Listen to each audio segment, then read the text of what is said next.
हमारे अखिल भारतीय सफाई मजदूर कांग्रेस ट्रेड यूनियन, जिसका मैं राजेश बेनीवाल राष्ट्रीय अध्यक्ष हूँ, और हमारे संगठन ने तय किया है कि 23 अक्टूबर को जंतर मंतर पर राष्ट्रव्यापी आंदोलन एक दिन का रखा गया है, धरने प्रदर्शन का, अपने सफाई कर्मचारियों की मांगों को लेकर।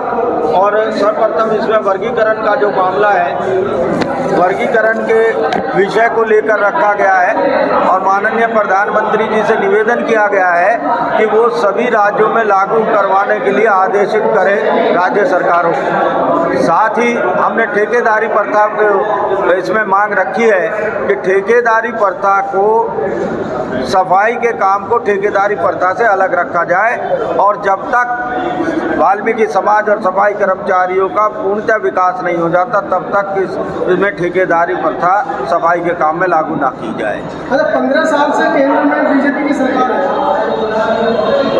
15 साल से बीजेपी की सरकार है, तो उससे पहले कांग्रेस की सरकार नहीं है 65 वर्ष। तो जो अधिकार मिलने हैं वो कौन देगा? अधिकार सरकार देगी या एससी समाज का दूसरा वर्ग, जिसको या दूसरा वर्ग जो आपका विरोध कर रहा है या आप जिनका विरोध कर रहे हैं, कौन देगा अधिकार? मुझे ये बात बताइए। पहली बात तो हम किसी का विरोध नहीं कर रहे हैं। जो विरोध कर रहे हैं, दूसरा विरोध करने वाले लोग, हम तो उनका भी स्वागत करते हैं, लेकिन इससे ये भी पता लगता है कि अब तक वो लोग बुद्धिजीवी माने जाते थे, लेकिन वो कितने बुद्धिजीवी हैं कि अपने पांव पर खुद कुल्हाड़ी मारने का काम उन्होंने किया है। और ये बात आदरणीय वीर सिंह बहुत जी की पहल पर उनको बताई गई और उनको अब समझ में भी आई है। और अगर समझ में नहीं आई तो सुप्रीम कोर्ट का ये निर्णय किसी के घर का निर्णय नहीं है, ये सुप्रीम कोर्ट का निर्णय, ये किसी सरकार का निर्णय नहीं है और सुप्रीम कोर्ट का निर्णय सभी राज्यों में लागू होगा। कुछ 2-4 लोग हैं, उन 2-4 लोगों की वजह से आप सभी को नहीं कह सकते ऐसी बात। बहुत साहब 20 तारीख की सभा में बहुत साहब खुद थे और बड़े भाई साहब भी थे साथ में, और काफ़ी समाज के संगठन थे, जो मीना समाज भी था, खटीक समाज भी था, चमार भी थे, जाटव भी थे। उन्होंने एक मत से कहा 21 तारीख के भारत बंद का तटस्थ रहते हैं, उसका समर्थन नहीं करते, बहुत साहब थे उसमें। तो आप पूरे समाज को नहीं कह सकते।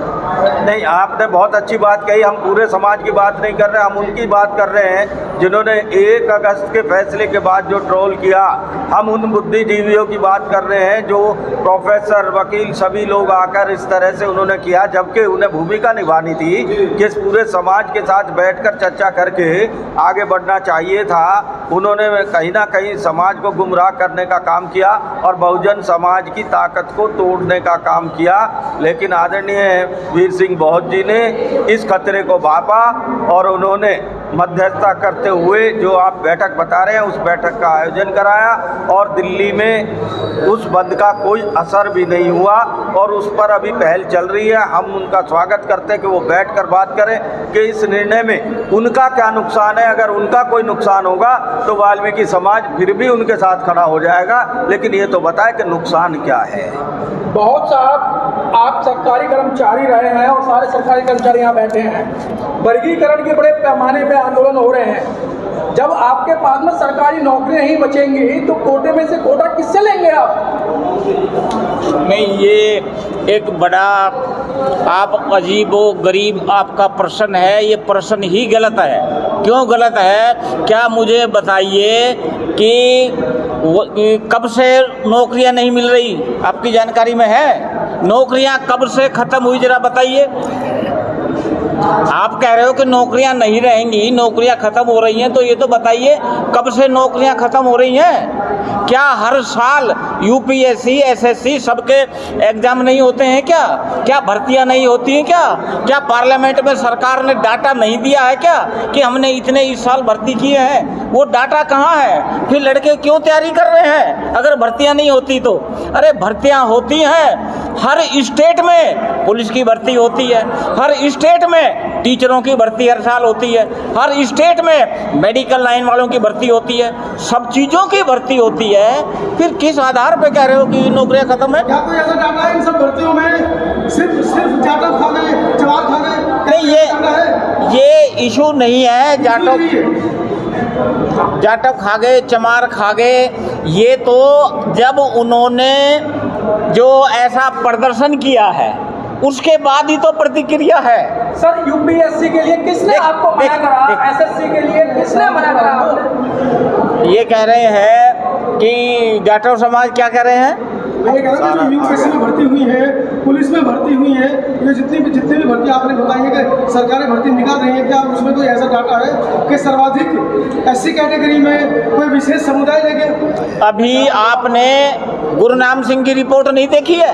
जी गुरनाम सिंह की रिपोर्ट आई है ना, उसमें डाटा दिया है ना सारा, कि सारा कौन कौन सी कास्ट ए में, बी में, सी में, 4 में खा गई है, या सारा वो लेती रही, उसमें डाटा है। अरे ये सारे डाटे तो सुप्रीम कोर्ट में इस केस में पेश किए हैं, आप देख लीजिए उसमें। मेरे एक बात ये भी तो उस जांच में आनी चाहिए कि जिन लोगों को नौकरी दी है उस चयन में क्या एससी समुदाय के लोग थे चयनकर्ता, जो अपने समुदाय को नौकरी दे दी? ये भी तो एक बड़ा प्रश्न उठता है ना, क्या भाई चयनकर्ता कौन थे नौकरी देने वाले? नहीं, ये कोई बात नहीं, कोई भी चयन करता हो, सुनो ना, कोई भी चयन करता हो, ये डाटा है। आरोप कुल मिलाकर बहुत सब एक ही है कि हमारे बड़े भाई हमारा हिस्सा खा गए। ये वो चयनकर्ता में थे बड़े भाई जो उन्होंने अपने ही समुदाय के लोगों को भर लिया, ये सवाल है। अरे ये तो जो सुप्रीम कोर्ट के अंदर ये गुरनाम सिंह की रिपोर्ट है, दूसरे हर प्रांत में जो जुडिशरी के जज बैठे जिन्होंने रिपोर्ट तैयार की है, उन्होंने कोर्ट में रिपोर्ट दी है, उसके आधार पे है ना, ये तो सारा वो दे रहे हैं, आप देख लीजिए उसको। तो अभी आगे ये आंदोलन कहाँ तक जाएगा? क्योंकि मैं भी उस वर्ग से ताल्लुक रखता हूँ, लेकिन मुझे वर्गीकरण का जो फैसला है उसमें मैं आपके साथ समर्थन में हूँ। नहीं, कहाँ तक जाएगा? वर्गीकरण का फैसला ये है, सुप्रीम कोर्ट ने फैसला कर दिया तो उस पर डिस्कशन की कोई मामला ही नहीं रहता है। अब तो राज्य सरकारों से अपील करना कि लागू करें। हाँ, राज्य सर जिनको जिनको लाभ होने वाला है वो तो निश्चित रूप से वो भी करेंगे, और सुप्रीम कोर्ट ने तो डायरेक्शन दे ही दी है स्टेटों को, आप इसे लागू कीजिए, तो लागू करेंगे। क्या बात क्वेश्चन यहाँ आता है, जहाँ छोटे भाई यानी मेरे वाल्मीकि समाज के बच्चे या बुढ़ा कहीं अगर फार्म डालते हैं तो कहीं चमार रोड़ा बना है या कोई जाटव रोड़ा बना है, क्योंकि जाट को बड़ी समय भर भर की गालियाँ क्यों? नहीं, वो गालियाँ इसलिए नहीं दी जा रही, जाटव चमार क्या गालियाँ नहीं दे रहे? अगर आप रिकॉर्डिंग देखोगे तो सबसे ज़्यादा खतरनाक गालियाँ अगर कोई दे रहा है तो चमार और जाटव लोगों ने दी है इसके ऊपर, ये उसकी प्रतिक्रिया, अगर आपको जानकारी नहीं है तो। इतनी खतरनाक भाषा उन्होंने बोली है, उन्होंने सुनो वो क्या बोल रहे हैं कि हमने अभी खाल उतारना ही छोड़ा बंद किया है, ये हमने औजार नहीं रखे हैं, हम इनकी खाल उतार देंगे। ये भंगियों के लिए, वाल्मीकियों के लिए बोल रहे हैं, उसका जवाब कोई नहीं देगा, प्रतिक्रिया नहीं होगी क्या? बिल्कुल फिर भी चाहिए, होनी चाहिए। आनंद जी, आपका क्या कहना है इस पूरे मामले पे? देखिए हमने पहले भी कहा है, आज भी कहा, आगे भी कह रहे हैं, हमें अपनी समाज की एकता बनाकर रखनी है, दलित समाज की। इसी पर हमने पहल करते हुए एक मीटिंग कनॉट प्लेस में की थी, दूसरी मीटिंग अंबेडकर भवन में की थी, तीसरी मीटिंग और भी बड़ी करेंगे। ये जो इस तरीके की जो सार्थक मीटिंग है जिसमें कि ऑप्टिमिस्ट पॉजिटिव तरीके से एक ऑर्डर की वजह से मैं समझता हूँ कि समाज में कहीं ना कहीं आपस में टकराव बिखराव नहीं होना चाहिए, इसकी हमें व्यवस्था करनी चाहिए। और जो लोग, कोई भी लोग, किसी भी उपजाति के लोग हैं जो इस तरीके की अनर्गल या अलग बात या ओछी बात या घटिया बात या इस तरीके से बिदकाने वाली बात कर रहे हैं, उनको नहीं करनी चाहिए। अगर इस पक्ष से भी हुई है तो वो भी गलत है, अगर उन्होंने भी कहा है तो वो भी गलत है। इसी पर हम लोग काम कर रहे हैं कि ये कोर्ट के जो ऑर्डर का वर्गीकरण का मुद्दा है, ये एक न्यायिक प्रणाली, न्यायिक प्रक्रिया हो सकती है, लेकिन इसमें हमें आपस में अपना भाईचारा ख़त्म नहीं करना चाहिए, ख़राब नहीं करना चाहिए, क्योंकि हमारी लड़ाई जो है वो बहुत सारे मुद्दों पर बड़ी है और हमें सबको मिलकर ही लड़नी पड़ेगी। हमें मिलकर नहीं लड़े तो वो लड़ाई हम कभी भी कामयाब नहीं हो सकते। एक आखिरी सवाल ले लेता हूँ आपसे आनंद सिंह जी, बहुत साथ भी दे सकते हैं उसका जवाब। कुछ वैचारिक मतभेद के लोग जो आज हमारे सरमाए बन रहे हैं और जीवन भर हमारा शोषण किया, वो गाजियाबाद की एक सभा में कहते हैं कि हम तन से, मन से, धन से और गन से आपके साथ हैं। अभी 3 दिन पुरानी घटना है, सफाई कर्मचारी हमारी बेटी की अयोध्या मंदिर में वहाँ पर 9 लोग रेप करते हैं और उनके ना तो तन दिख रहे हैं, ना मन दिख रहे हैं, ना धन दिख रहे हैं। और खासकर हमारे जो वाल्मीकि समाज के या चमार समाज के भी नेता, मैं दोनों को लपेट लूं, उस मामले में कोई भी संगठन अभी तक आगे नहीं आया। नहीं, ऐसा है, पहली बात तो आपके पहले सवाल का जवाब दे दूं कि ये हमारा आपसी मुद्दा है। इस मुद्दे में हम किसी तीसरे व्यक्ति को एंटर नहीं करने देंगे, चाहे कोई भी हो। वो जिस भी व्यक्ति ने किया था उसका हमने पूरे समाज ने इसी जगह बैठकर खंडन किया था। हमने कहा था कि इसमें किसी भी गैर बिरादरी को, हम किसी भी और स्वर्ण समाज को एंट्री नहीं लेने देंगे। ये हमारा आपसी मुद्दा, हम बैठ के सुलझा लेंगे। हम बैठ के बातचीत कर रहे हैं, सकारात्मक रूप से कर रहे हैं। जहाँ तक हमारी बिटिया रेप का आपने बात की, तो उसमें ऑलरेडी हम लोग एक दल बना रहे हैं उदय गिल जी के नेतृत्व में। वो जा भी रहा है वहाँ पर और उस बच्ची के परिवार से भी मिल रहा है। हमने उनके परिवार से संपर्क भी किया है। उसकी लड़ाई भी हम सामाजिक संगठनों का मोर्चा लड़ेगा। और ऐसे ही जैसे मुद्दे हैं, वर्गीकरण एक इसमें मुद्दा हो सकता है, हमारा आपस में मतभेद हो सकता है, लेकिन हमारा मनभेद नहीं होना चाहिए।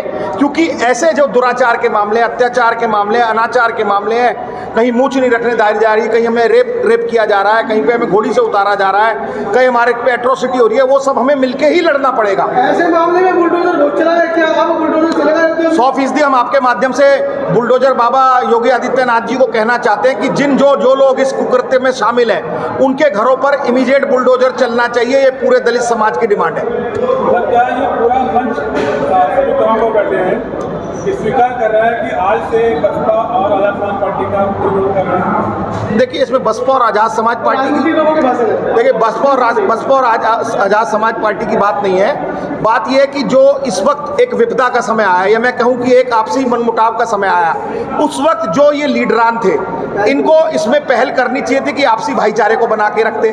उल्टा आज एएसपी ने और बीएसपी के दोनों के सुप्रीमो ने एक बंद की कॉल दी।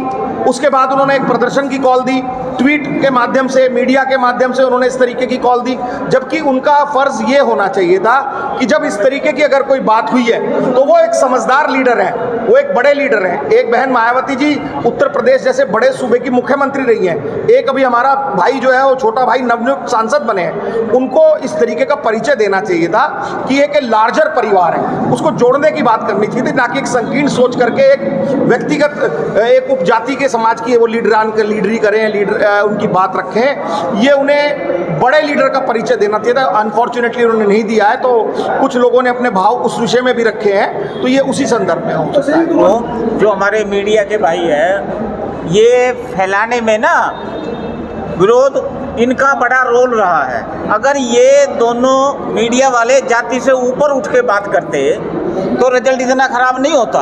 इन्होंने भी किया है, तो इस पर भी ये सोचें तो ठीक रहेगा। दूसरा निवेदन ये है कि बीएसपी हो या चंद्रशेखर जी की पार्टी हो, इनके पास एक अवसर था पूरे समाज का नेतृत्व करने का। ठीक है, वो तो सुप्रीम कोर्ट का डिसीजन है। अगर तुम्हें स्वीकार नहीं है तो उधर डालिएगा रिव्यू के लिए। तुम सबकी बात तो कीजिए, तो तुम बड़े नेता बनते। ये दुख है कि उस समय तुमने सबका नेतृत्व नहीं किया, तुमने अपनी जाति की बात करी और प्रदर्शन किया। इसका सबको दुख होना चाहिए ना। होता है कि नेता को जब जरूरत थी, आज नेता मैदान छोड़ के भाग जाता है। तो हम ये कह रहे हैं, इनको तो नेता बनने का अवसर था बहुजन का, वो इन्होंने खो दिया।